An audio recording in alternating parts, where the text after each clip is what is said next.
বিশ্বে যা কিছু মহান সৃষ্টি চিরকল্যাণকর, অর্ধেক তার করিয়াছে নারী, অর্ধেক তার নর। সম্মানিত সুধীবৃন্দ, বিশ্বের সকল সংগ্রামী নারীকে অভিনন্দন জানিয়ে এবং বিশ্বের সকল নারীর প্রতি সশ্রদ্ধ সালাম জানিয়ে শুরু করছি আজকের রাধুনী কীর্তিমতী সম্মাননা 2010-এর এই আসর। আপনাদের সবাইকে সাদর আমন্ত্রণ।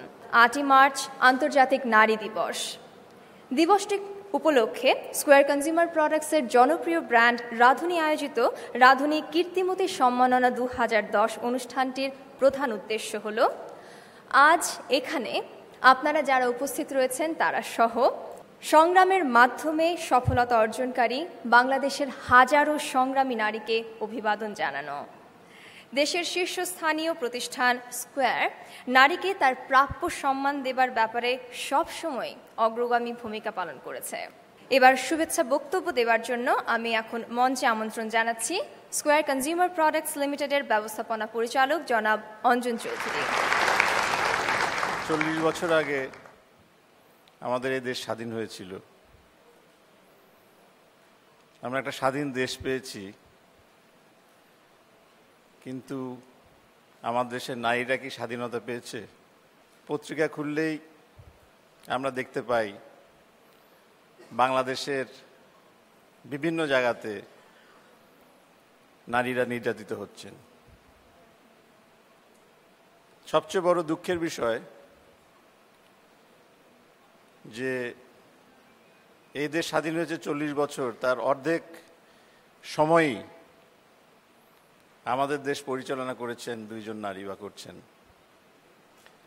আজকে যে আমরা এই অনুষ্ঠানটি করছি, আমরা 4 বছর আগে শুরু করেছি, এটা আমাদের 4র্থবার, এবং আমাদের উদ্দেশ্য একটাই, সেটা হচ্ছে যে নিজের দেশে নারীদের সম্বন্ধে সচেতনতা বাড়ানো। স্কয়ার গ্রুপ আমরা যেমন বিভিন্ন ক্ষেত্রে অবদান রাখছি, স্বাস্থ্য খাতে, সাংস্কৃতিক অঙ্গনে, ক্রীড়া অঙ্গনে, অর্থনৈতিক উন্নয়নে, এই যে অবদানগুলোর পিছে কিন্তু নারীর ভূমিকা একটা বিশাল ভূমিকা পালন করে আসছে। ছোট্টভাবে এই দায়িত্বটা নিয়েছি যে আমাদের অবস্থান থেকে আমরা কিভাবে এই নারী অধিকার এর উপরে আমাদের সচেতনতা বৃদ্ধি করতে পারি। আজ আপনারা এখানে এসছেন বিভিন্ন সমাজের বিভিন্ন সেক্টর থেকে, এবং আমি জানি যে আপনারা আপনাদের অবস্থান থেকে শুধুমাত্র কাজের মাধ্যমেই না, আপনারা কিন্তু নিজেরা একটি দৃষ্টান্ত হিসাবেও এই সমাজে অনেকের কাছে রয়ে গেছেন। আজকে আপনারা যারা এখানে উপস্থিত হয়েছেন, আপনাদের সবাইকে এবং সারা বাংলাদেশে সকল নারীর প্রতি স্কয়ার গ্রুপের সম্মান জানিয়ে এবং আগামীতে প্রতিনিয়ত আপনারা যে যার অবস্থানে যে ভূমিকা রাখছেন, আপনাদের সাথে আমরাও যেন একইভাবে নারী অধিকারের বিষয়ে নারীদেরকে সাফল্য করার জন্য, তাদের সফলতা আনার জন্য কাজ করে যেতে পারি, এই প্রত্যাশা রেখে আমি আমার বক্তব্য শেষ করছি। সবাইকে অশেষ ধন্যবাদ। ধন্যবাদ জনাব অঞ্জন চৌধুরী আপনার মূল্যবান বক্তব্যের জন্য। সম্মানিত সুধীবৃন্দ, রাধুনী কীর্তিমতী সম্মাননা আয়োজনে আমাদের মাঝে আজ বিশেষ অতিথি হিসেবে উপস্থিত আছেন তত্ত্বাবধায়ক সরকারের সাবেক উপদেষ্টা রাশেদা কে চৌধুরী। আমি এবার তাকে অনুরোধ করছি মঞ্চে এসে কিছু বলার জন্য। সম্মানিত সুধীবৃন্দ, উপদেষ্টা রাশেদা কে চৌধুরী। আজকের এই মহতী অনুষ্ঠানের উদ্যোক্তা বিশেষ করে অঞ্জন চৌধুরী, সমবেত সুধীমণ্ডলী, সবাইকে সালাম ও শুভেচ্ছা। আজকের যে আয়োজন, এখানে আমি যাদেরকে দেখতে পাচ্ছি তাদের প্রত্যেকের জীবনে সম্ভবত অনেক কাহিনী আছে, সংগ্রামের কাহিনী, সাফল্যের কাহিনী, সামনে চলার কাহিনী। তাদেরকে আমি অভিবাদন জানাই। ধন্যবাদ জানাচ্ছি উদ্যোক্তাদের, এই ধরনের আয়োজন তারা চালিয়ে যাবেন আশা করি, এবং এটা আরও বিস্তৃত হবে এটা প্রত্যাশা করি। এর পরিসর আরও বিস্তৃত হবে। এই সুযোগে আমি আরেক দল নারীকেও অভিবাদন জানাবো, যারা স্কয়ার গ্রুপের পেছনে আছেন, পরিবারের নারীরা, বিশেষ করে স্কয়ার গ্রুপের জননী তুল্য যিনি অনিতা চৌধুরী, তিনি আজকে এখানে নাই, তার অবদান, এবং যে কোনো সফল প্রতিষ্ঠান, সফল ব্যক্তির পেছনে যেখানে যত নারী আছেন তাদেরকে আমি অভিবাদন জানাই। বাংলাদেশটা এক পায়ে নিশ্চয়ই চলবে না, দুই পায়ে, নারী পুরুষ সবার সহযোগিতায় আমরা সেই জায়গায় যেতে চাই। যত সাহসী পুরুষ এখানে আছেন তাদেরকেও অভিবাদন জানাই। ধন্যবাদ। সম্মানিত সুধীবৃন্দ, আমাদের আজকের আন্তর্জাতিক নারী দিবস উপলক্ষে এই আয়োজনে আমাদের মাঝে উপস্থিত রয়েছেন উইমেন এন্টারপ্রেনার্স অ্যাসোসিয়েশনস বাংলাদেশের প্রেসিডেন্ট সাবরিনা ইসলাম। আমি এখন তাকে মঞ্চে এসে কিছু বলার জন্য অনুরোধ করছি। আসসালামু আলাইকুম। সম্মানিত সুধী, আমি অত্যন্ত গর্বিত এবং আনন্দিত আজকে এখানে আসতে পেরে, এবং প্রথমেই আমার আন্তরিক অভিনন্দন জানাচ্ছি স্কয়ার গ্রুপকে এরকম একটি মহতী অনুষ্ঠান আয়োজন করার জন্যে। আজকে এখানে আমরা এসেছি আন্তর্জাতিক নারী দিবস উপলক্ষে, একটা অনুষ্ঠান হচ্ছে, কিন্তু আমার মনে হয় আমাদের বছরের প্রতিটি দিনই মনে রাখতে হবে যে নারীদের কারণেই কিন্তু আমাদের বাংলাদেশের আজ এতটা অগ্রগতি। শহরে যেরকম আপনারা দেখছেন মহিলারাই সবচেয়ে এগিয়ে আছেন গার্মেন্টস ক্ষেত্রে, গ্রামে যেরকম আমাদের মাইক্রো ক্রেডিটে এত মহিলারা আছেন, এত এগিয়ে দিয়েছেন আমাদের গ্রামীণ ইকোনমিকে, সেখানে তারা আমাদের হিরো। আমাদের এদের থেকেই নিতে হবে আসল শিক্ষা। তা আমার বিশ্বাস যে আমরা কোনো দিকেই পিছিয়ে নেই এবং আমরা অনেক দূর এগিয়ে যাব, এবং এর জন্য আমাদের দরকার নিজেদের আত্মবিশ্বাস এবং আমাদের পরিবারের থেকে সাহায্য। একটা প্রমিস থাকবে যে আমি আমার মেয়েকে, আমার ছেলের বউকে বা নাতি নাতনিকে আমি সেভাবে শিক্ষা দিয়ে যাব যেন তারা তাদের এই জ্ঞানটা আরও ছড়িয়ে দিতে পারে এবং সবার মাঝে সমান একটা ইকুয়ালিটি যেন তারা আনতে পারে। আপনাদের সবাইকে ধন্যবাদ। ধন্যবাদ সাবরিনা ইসলাম।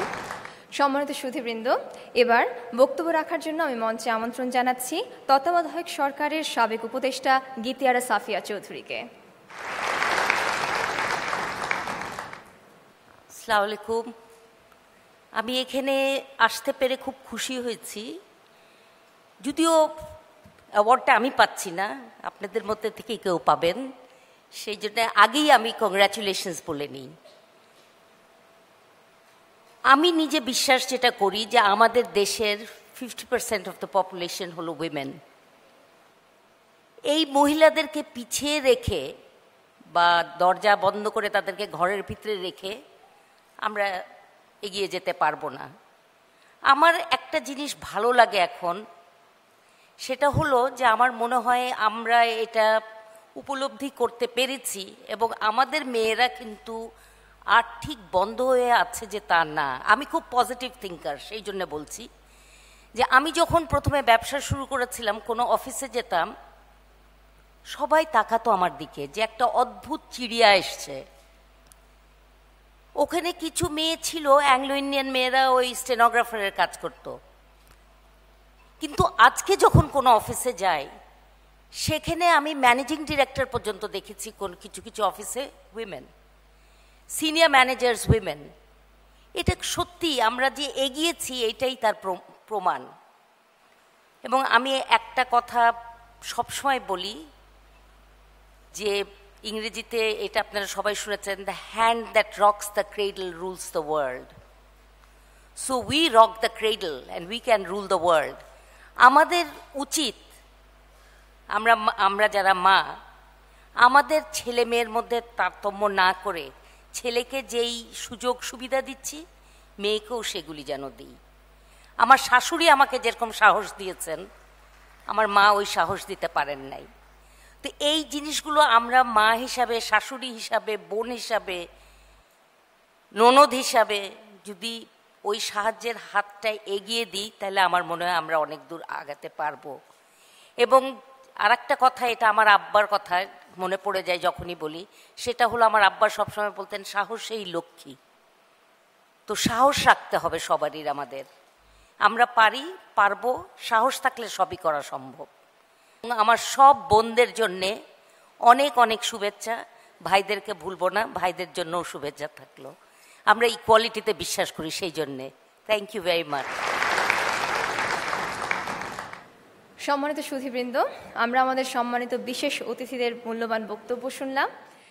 এ পর্যায়ে আমরা সারা দেশ থেকে 3টি গুরুত্বপূর্ণ ক্ষেত্রের কয়েকজন সফল নারীকে খুঁজে বের করেছি, তাদের অর্জিত সাফল্য এবং এর পেছনে কর্মপ্রয়াসের সম্মান জানাতে। রাঁধুনি কীর্তিমতী নারী 2010 যে ক্ষেত্রগুলোতে প্রদান করা হচ্ছে তা হলো সাংবাদিকতা, যেটার জন্য কীর্তিমতী সাংবাদিক 2010 টাইটেল রয়েছে, সমাজ উন্নয়ন কীর্তিমতী হিতৈষী 2010 এবং ব্যবসায় উদ্যোগ কীর্তিমতী উদ্যোক্তা 2010। আপোষহীন সফল কর্মময় জীবনের যে 3 জন পাচ্ছেন রাঁধুনি কীর্তিমতী সম্মাননা 2010, আমরা এখন একে একে তাদের সম্পর্কে জেনে নেব 3টি তথ্যচিত্রের মাধ্যমে। শুরুতেই কীর্তিমতী সাংবাদিক 2010। কীর্তিমতী সাংবাদিক 2010।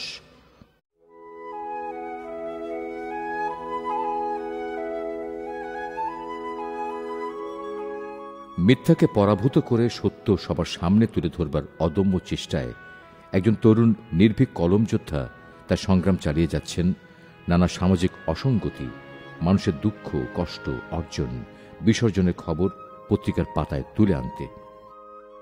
পূর্ণভূমি সিলেট শহরের এই নারী সংবাদকর্মী নিজে তার অনুসন্ধানী চোখ দিয়ে খুঁজে বের করেন অসঙ্গতির নানা দৃশ্যপট, আর নিজেই সেটা ক্যামেরাবন্দী করেন। তৈরি হয় রিপোর্ট, সাথে থাকে দৃশ্যপট, জন্ম নেয় এক একটা নতুন খবর। তারপর আবার শুরু হয় তার নতুন খবরের সন্ধান। এই সংগ্রামী কীর্তিমতী সাংবাদিক দৈনিক সবুজ সিলেট পত্রিকার নিজস্ব সংবাদদাতা সুবর্ণা হামিদ। পিতা বাউল শিল্পী আব্দুল হামিদ জালালি সিলেটের রক্ষণশীল পরিবার প্রথার কারণে মাত্র 16 বছর বয়সে প্রবাসী এক ছেলের সাথে সুবর্ণার বিয়ে দেন। তখন সুবর্ণা মাধ্যমিক পরীক্ষা অংশগ্রহণের প্রস্তুতি নিচ্ছিলেন, কিন্তু বিয়ের কারণে তার আর পরীক্ষা দেওয়া হয়ে ওঠেনি। মিথ্যের আশ্বাসে হওয়া সেই বিয়ের পর শ্বশুরবাড়ি যেতেই প্রকৃত সত্য সামনে আসে সুবর্ণার। অকর্মণ্য স্বামীর সংসার থেকে 1.5 বছরের শিশুপুত্রকে নিয়ে বাবার বাড়িতে ফিরে আসেন তিনি। বাবার বাড়িতে ফিরে আসার পর নিজের আর সন্তানের ভবিষ্যৎ নিয়ে শঙ্কিত সুবর্ণা কিছুতে নির্ধারণ করতে পারেন না কি করবেন তিনি। ঠিক এমন পরিস্থিতিতে বন্ধুর পরামর্শে সাংবাদিকতা বিষয়ক প্রশিক্ষণ নেন centre for improvement of press, সিআইপিতে। তখন আমরা 14 জন এই ট্রেনিংটা নেই। 14 জনের মধ্যে আমরা 4 জন সিলেক্টেড হই এবং 2 জনই আমরা শ্যামল সিলেট পত্রিকার সাথে অফার পাই। আজাদ ভাইয়ের মাধ্যমে আমরা শ্যামল সিলেট পত্রিকায় যোগদান করি। সিলেটের রক্ষণশীল পরিবার প্রথার ভেতর একজন নারী সাংবাদিক যেন বড়ই বেমানান, তবু হাল ছাড়েন না তিনি। সহকর্মীদের সহযোগিতায় চলতে থাকে সুবর্ণার কলম যুদ্ধ। সবকিছুর বিরুদ্ধে অবস্থান নিয়ে চলতে থাকে তার সংবাদকর্মী জীবন। 2007 সালের জানুয়ারি মাসে স্টাফ রিপোর্টার হিসেবে যোগ দেন দৈনিক সবুজ সিলেটে। এবার সাথে বাড়তি দায়িত্ব যোগ হয়। রিপোর্ট লেখার সাথে সাথে ছবি তোলার দায়িত্ব পান তিনি। তার তোলা প্রথম ছবি এবং রিপোর্ট লিড নিউজ হয়। এরপর আর পিছনে ফিরে তাকাননি সুবর্ণা। তৈরি করেছেন একের পর এক খবর, তুলে এনেছেন সংবাদের প্রয়োজনের দৃশ্যপট। অত্যন্ত কর্মঠ এবং মেধাবী। তার কর্মর ফল হিসাবে এই পুরস্কারে পুরস্কৃত হয়েছে। এর জন্য আমরা অত্যন্ত গর্বিত, আমাদের একজন সহকর্মী এই পর্যায়ে যেতে পেরেছে।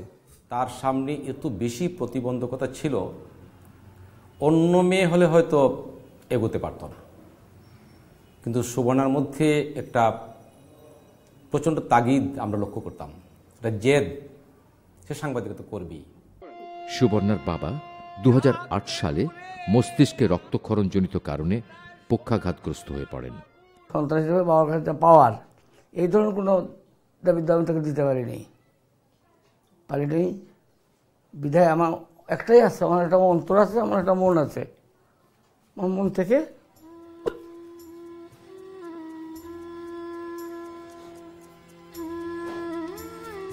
শুধু এই মেয়েটা না, আমার যে বাচ্চাগুলোই আছে প্রত্যেকের জন্য আমার দোয়া, সবাই যেন তার মতো ওর মতো বড় হয়, সুন্দর হয়, এটা আমি চাই। সংসারের দায়িত্ব বড় ভাইয়ের পাশাপাশি অনেকখানি এসে পড়ে তার উপর। সাংবাদিকতার অল্প আয় সংসার চালানো, সন্তানের লেখাপড়ার ব্যয়ভার সংকলন করা দুরূহ হয়ে পড়ে সুবর্ণার জন্য। বাড়তি আয়ের জন্য অংশীদারিত্বে শুরু করেছেন শৌখিন টেইলার্স। এই উপার্জন সংসারে একটু স্বাচ্ছন্দ্য আনবে, সন্তানের লেখাপড়াটা ঠিক মতো হবে, এই আশা নিয়ে নিরন্তর ছুটে চলেন সুবর্ণা। রক্ষণশীল সমাজের পিছিয়ে থাকা ভাগ্যবঞ্চিত কোনো নারীর উদাহরণ হতে চান না সুবর্ণা, হতে চান সংগ্রামী নারীর এক অনন্য দৃষ্টান্ত। আমি জীবনের কাছে হার মানিনি, আমি হার মানবও না। এই সংগ্রামী নারীকে সম্মাননা জানাতে পেরে আমরা গর্বিত, আমরা আনন্দিত। রাধুনী কীর্তিমতী সাংবাদিক 2010, সুবর্ণা হামিদ। অভিবাদন সুবর্ণা হামিদ।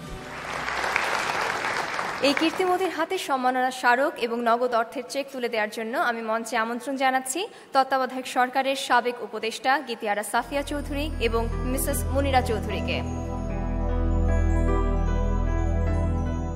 আমরা এখন জোর করতালি দিয়ে তাকে মঞ্চে আমন্ত্রণ জানাবো। অভিনন্দন সুবর্ণা হামিদকে। মঞ্চে চলে এসেছেন কীর্তিমতী সাংবাদিক 2010 সুবর্ণা হামিদ। মিসেস মুনিরা চৌধুরীকে অনুরোধ করছি চেকটি তুলে দেওয়ার জন্য আমাদের কীর্তিমতী সাংবাদিক 2010 সুবর্ণা হামিদের হাতে। ধন্যবাদ। আমি এখন সুবর্ণা হামিদকে অনুরোধ করব কিছু বলার জন্য। বসন্তে সুন্দর বিকেলে আপনাকে সবাইকে জানাচ্ছি আমি আন্তরিক শুভেচ্ছা এবং কৃতজ্ঞতা জানাচ্ছি এই সুন্দর এইটি রাধুনী কীর্তিমতী সম্মাননা 2010-এর আয়োজকবৃন্দকে।